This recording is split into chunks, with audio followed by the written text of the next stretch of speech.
السلام علیکم ورحمۃ اللہ وبرکاتہ۔ ناظرین، ہم سورہ واقعہ تجوید کے ساتھ لفظ بلفظ پڑھنا سیکھ رہے ہیں۔ آج ہمارا سورہ واقعہ کا سبق نمبر 4 ہے۔ اس سے پہلے ہم نے وَلَا يُنزِفُونَ یہاں تک پڑھ لیا تھا۔ آج ہم اس سے آگے شروع کریں گے۔ میں امید کرتا ہوں کہ آپ نے پچھلے تمام اسباق کی ویڈیو کو دیکھ کے تلفظ کے ساتھ پڑھنا سیکھ لیا ہوگا۔ تو اس ویڈیو کو بھی آپ نے پورا دیکھنا ہے اور صدقہ جاریہ سمجھ کے اس کو اپنے تمام دوستوں کے ساتھ اس کو شیئر بھی کرنا ہے۔ تو اس ویڈیو کو آپ نے پورا دیکھنا ہے تاکہ آپ کی غلطیاں جو ہیں وہ ختم ہو جائیں، تلفظ تجوید کے ساتھ آپ کو قرآن مجید پڑھنا آ جائے، حروف کی پہچان کریں گے، مخارج کی ادائیگی کریں گے، تو انشاءاللہ یہ ویڈیو آپ کے لیے بہت فائدہ مند ہوگی۔ تو سبق کی طرف چلتے ہیں۔ اعوذ باللہ من الشیطان الرجیم، بسم اللہ الرحمن الرحیم، وفاکہۃ مما، دیکھیں واو زبر وا، جب واو کو پڑھیں گے تو اپنے دونوں ہونٹ گول ہوں گے، تب واو کا مخرج سے ادا ہوگا۔ فا کو بھی لفظ کے ساتھ پڑھنا ہے۔ وفاکہۃ، یہ جو درمیان میں ہا ہے، یہ حلق کے نچلے والے حصے سے ادا کرنا ہے۔ ہا زبر ہا، وفاکہۃ، وفاکہۃ، یہ جو گول تا ہے اس کے نیچے زیر کی تنوین ہے اور پھر آگے میم مشدد ہے، تو ہم نے تا کو میم کے سامنے لانا ہے، غنہ بھی کریں گے۔ وفاکہۃ مما،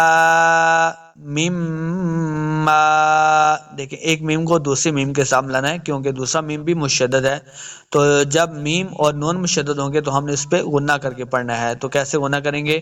وفاکہۃ مما، یہ جو میم یعنی آواز ناک میں جاتی ہے اسی کو غنہ کہتے ہیں، تو اس کو اس طرح غنہ کے ساتھ پڑھنا ہے۔ وفاکہۃ مما یتخیرون، یتا، یا زبر یا، تا زبر تا، یتخیرون، خا کو موٹا پڑھنا ہے، خا حروف مستعلیہ سے ہے، پھر آگے خا کو یا کے سامنے لانا ہے، یا مشدد ہے، یا مشدد ہے تو ہم نے اس کے تھوڑا سا اوپر سختی بھی کرنی ہے۔ یتخیرون، را کو پر پڑھیں گے، را پیش واو رو، واو مد ہے، اس کو دو حرکات لمبا کرنا ہے اور آخر پہ وقف کر دیں گے۔ وفاکہۃ مما یتخیرون، آگے دیکھیں وَلَحْمِ طَيْرٍ مِّمَّا، وَلَحْمِ، دیکھیں پہلے بھی میں نے بتایا واو کو جب پڑھیں گے تو اپنے دونوں ہونٹ گول کرنے ہیں تب واو کا مخرج صحیح ادا ہوگا۔ وَلَحْمِ، وَلَحْمِ، ہا کو لفظ کے ساتھ پڑھنا ہے۔ ہا کو پڑھتے ہوئے اس بات کا خیال رکھنا ہے کہ خا اور ہا کا سور نہیں آنا چاہیے۔ وَلَحْمِ، وَلَحْمِ طَيْرٍ، حروف مستعلیہ سے اس کو موٹا پڑھنا ہے، تو لمحہ بالکل نہیں کریں گے۔ طا زبر یا، طوئی، صرف طا کو موٹا کرنا ہے۔ طیرم، پھر را کے نیچے زیر کی تنوین ہے، آگے میم مشدد ہے، پچھلی آیت کے اندر بھی یہی قاعدہ لگا تھا۔ طیرم مما، پہلی میم کو دوسری میم کے سامنے لانا ہے کیونکہ میم مشدد ہے، غنہ بھی کریں گے۔ طیرم مما یشتہون، یشتہون، ہا پیش واو ہو، تو اس کو دو حرکات لمبا کر کے پڑھنا ہے اور ہا کو لفظ کے ساتھ پڑھیں گے، آخر پہ ہم نے وقف کرنا ہے۔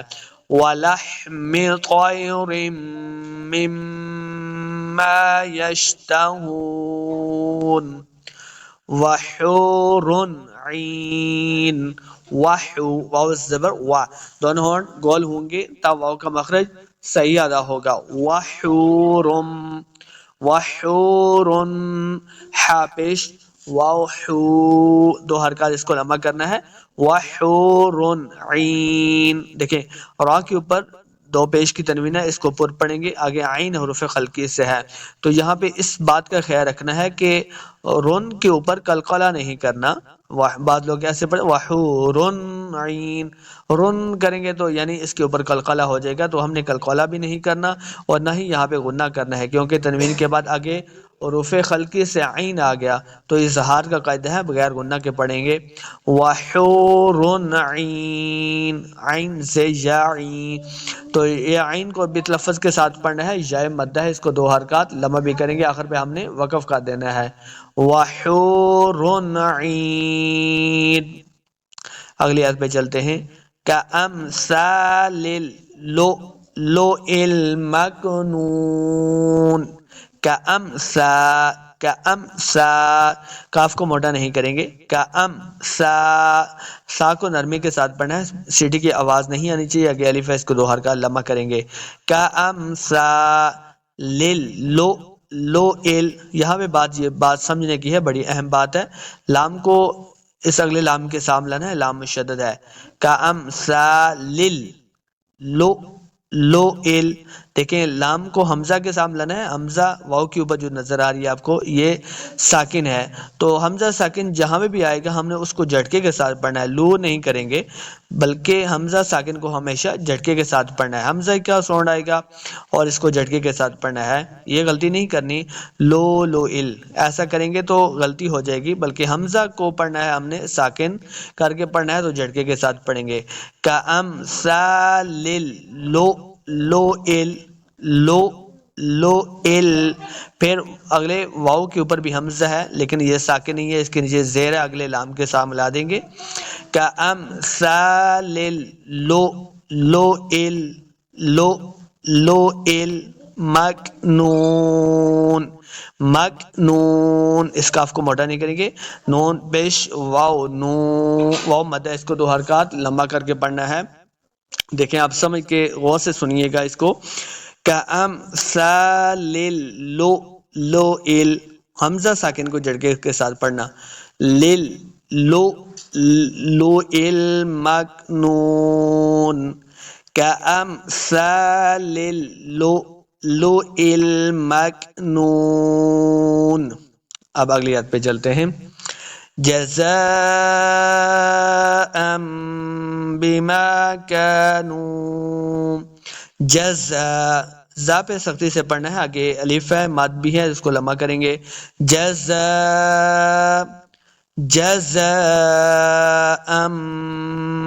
پہ دیکھیں حمزہ کے اوپر دو زبر کی تنوین ہے، آگے با ہے، تو آپ کو میم بھی چھوڑا سا نظر آ رہا ہے، تو یہاں پہ اقلاب کا قاعدہ ہے، یعنی کو ہم نے اس کو میم کے ساتھ بدل کے پڑھنا ہے، جزاء بما، اقلاب کریں گے نا غنہ کے ساتھ اس کو پڑھیں گے ہم میم سے بدل کے، جزاء بما كانوا، بما کانو ایسا نہیں پڑھیں گے، بازر بھی، بما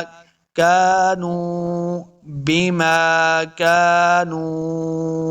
کاف زبر الف کا، اس کاف کو موٹا نہیں کریں گے، نون پیش واؤ، واؤ مدہ، اس کو دو حرکات لمبا کرنا ہے، جزاء بما كانوا